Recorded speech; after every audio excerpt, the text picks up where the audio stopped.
ଶ୍ରୀକୃଷ୍ଣଙ୍କୁ ଷୋହଳ କଳାପୂର୍ଣ୍ଣ ବୋଲି କୁହାଯାଏ। ତାଙ୍କ ଶରୀରରୁ ନୀଳ ଆଲୋକ ନିଗ୍ରତ ହୁଏ। ଯଦି କେହି ତାଙ୍କର ଏହି ରୂପ ଗ୍ରହଣ କରିବାର ଅଭ୍ୟାସ କରନ୍ତି, ତେବେ ଜଣେ ବ୍ୟକ୍ତି ଜୀବନ ଏବଂ ମୃତ୍ୟୁର ପାର ହୋଇଯାଆନ୍ତି। ନମସ୍କାର, ଆଶା କରୁଛି ଆପଣମାନେ ସମସ୍ତେ ଭଲରେ ଥିବେ। ତାହେଲେ ଚାଲନ୍ତୁ ଭିଡ଼ିଓ ଆରମ୍ଭ କରିବା। କିନ୍ତୁ ଭିଡ଼ିଓ ଆରମ୍ଭ କରିବା ପୂର୍ବରୁ ଆପଣମାନଙ୍କ ଭିତରୁ କେହି ଯଦି ଆଜି ମୋ ଚ୍ୟାନେଲରେ ନୂଆ ଥାନ୍ତି, ତାହେଲେ ପ୍ଲିଜ୍ ପ୍ରଥମେ ମୋ ଚ୍ୟାନେଲଟିକୁ ସବସ୍କ୍ରାଇବ୍ କରିଦିଅନ୍ତୁ। ପାଖରେ ଥିବା ବେଲ୍ ଆଇକନ୍କୁ କ୍ଲିକ୍ କରନ୍ତୁ, ଯାହାଫଳରେ ମୋ ନୂଆ ନୂଆ ଭିଡ଼ିଓର ନୋଟିଫିକେସନ୍ ଆପଣମାନଙ୍କ ପାଖରେ ଖୁବ୍ ଶୀଘ୍ର ପହଞ୍ଚିଯିବ। ତାହେଲେ ଚାଲନ୍ତୁ ଭିଡ଼ିଓ ଆରମ୍ଭ କରିବା। ଗୀତା ପ୍ରକୃତ ପଥ ଦେଖାଇଥାଏ। କୃଷ୍ଣଙ୍କ ଅର୍ଥ ହେଉଛି ଯିଏ ଆକର୍ଷଣ କରନ୍ତି।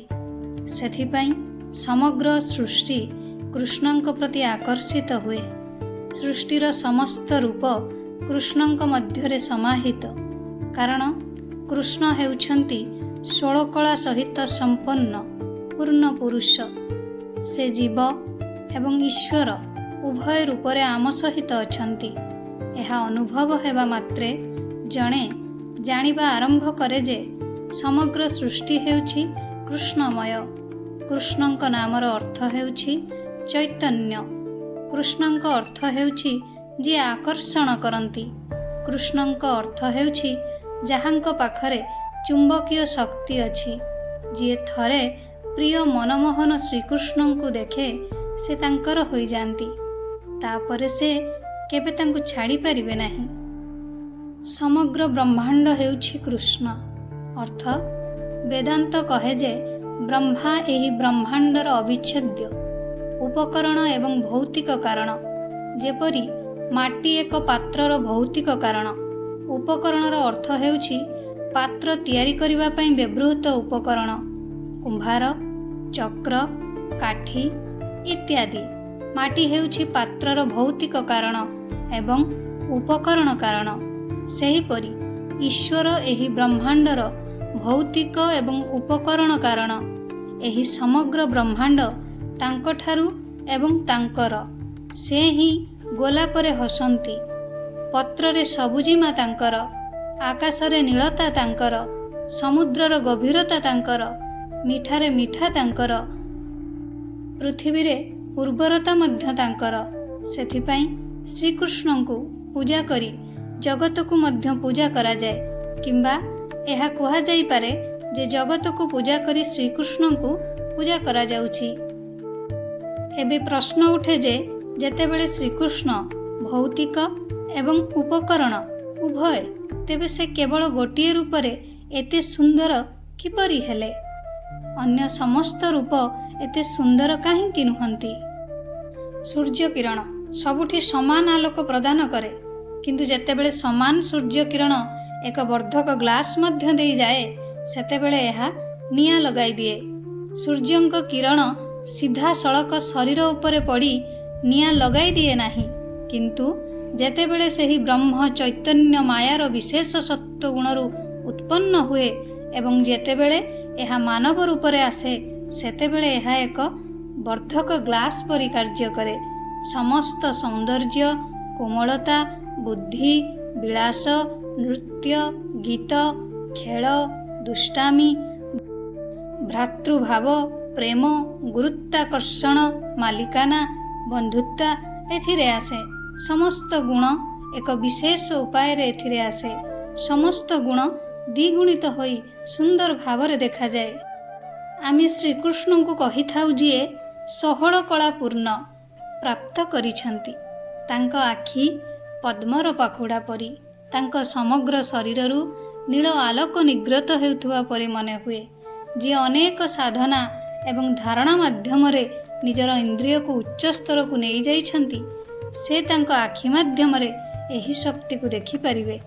ଯଦି ଆକାଶ ଗଭୀର, ତେବେ ଏହା ନୀଳ ଦେଖାଯାଏ। ଯଦି ସମୁଦ୍ର ଗଭୀର, ତେବେ ଏହା ନୀଳ ଦେଖାଯାଏ। ସେହିପରି ଶ୍ରୀକୃଷ୍ଣଙ୍କ ବ୍ୟକ୍ତିତ୍ୱ ମଧ୍ୟ ବହୁତ ଗଭୀର ଏବଂ ଅତ୍ୟନ୍ତ ଶକ୍ତିଶାଳୀ। ତେଣୁ ତାଙ୍କ ଶରୀରରୁ ଏକ ନୀଳ ଆଲୋକ ନିଗ୍ରତ ହୁଏ। ତାଙ୍କ ଆଖି ପଦ୍ମପତ୍ର ପରି, ତାଙ୍କ ବେକରେ ଫୁଲର ହାର, ତାଙ୍କ ଶରୀରରୁ ନିଗ୍ରତ ନୀଳ ଆଲୋକ। କୁଞ୍ଚୁକୁଞ୍ଚିଆ କେଶ, ବଡ଼ କାନଫୁଲ, ପାଦରେ ଝଲସୁଥିବା ନୂପୁର, ହଳଦିଆ ପୋଷାକ, ତାଙ୍କ କଣ୍ଠରେ ସଜିତ ମଣି ଖଚିତ ଚୁଡ଼ି, ଆଖିରେ ସେହି ଆଶ୍ଚର୍ଯ୍ୟଜନକ ଆଲୋକ, କୋମଳ ଏବଂ ସୁନ୍ଦର ମୁହଁ। ତାଙ୍କର ଏପରି ରୂପ ଗ୍ରହଣ କରିବା ପାଇଁ ଅଭ୍ୟାସ କରିବା ଉଚିତ। ଏଥିପାଇଁ ପ୍ରଥମେ ନିଜ ମନକୁ ଖାଲି କରନ୍ତୁ। ସୁମିରଣ ଦ୍ୱାରା ମନ ଖାଲି ହୋଇଯିବ। ଦେଖନ୍ତୁ, ଆମେ ସଗୁଣ ବ୍ରହ୍ମାଙ୍କୁ ଦେଖିଲେ ହିଁ ନିର୍ଗୁଣ ବ୍ରହ୍ମର ଖବର ପାଇଥାଉ।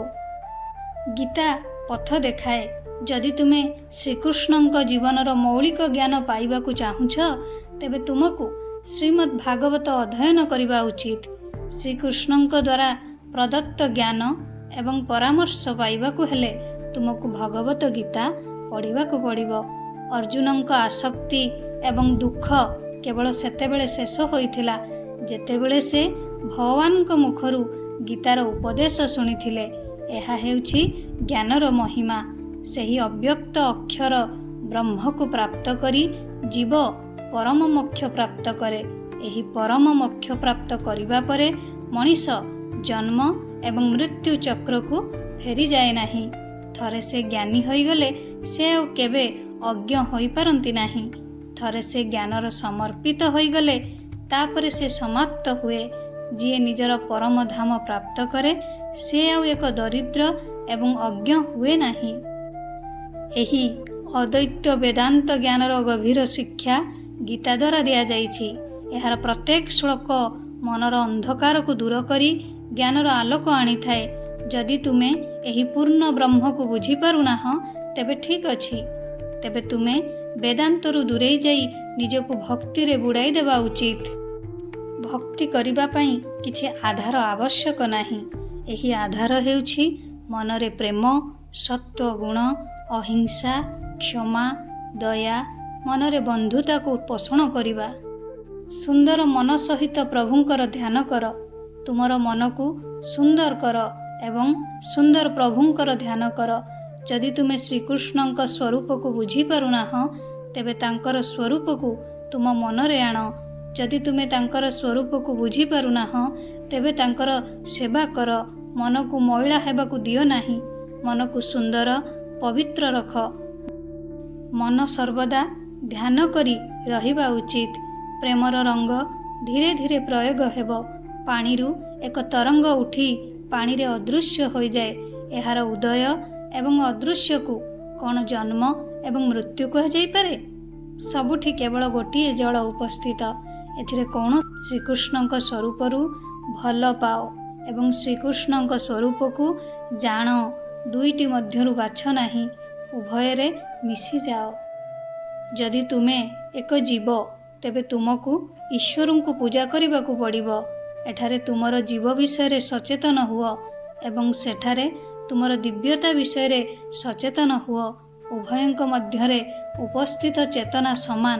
ତେଣୁ ତୁମର ମନର ଅଗଣାରେ ପ୍ରେମକୁ ପ୍ରସ୍ଫୁଟିତ ହେବାକୁ ଦିଅ ଏବଂ ଏହି ବ୍ରହ୍ମ ବିଦ୍ୟାର ଆଲୋକରେ ତୁମର ବୁଦ୍ଧିର ଗଳିକୁ ଆଲୋକିତ କର। ତାପରେ ତୁମେ ଜାଣିବ ଯେ ତୁମର ମଧ୍ୟ ଶ୍ରୀକୃଷ୍ଣଙ୍କ ପରି ସମାନ ରୂପ ଅଛି। ଆଶା କରୁଛି ଆପଣମାନଙ୍କୁ ଭିଡ଼ିଓଟି ଭଲ ଲାଗିଥିବ। ଯଦି ଭଲ ଲାଗିଥାଏ ତାହେଲେ ନିହାତି ଲାଇକ୍, କମେଣ୍ଟ, ସେୟାର, ସବସ୍କ୍ରାଇବ୍ କରିଦେବେ। ମୋତେ ତାହେଲେ ବିଦାୟ ଦିଅନ୍ତୁ। ପୁଣି ଦେଖା ହେବ ନେକ୍ସଟ ଭିଡ଼ିଓରେ।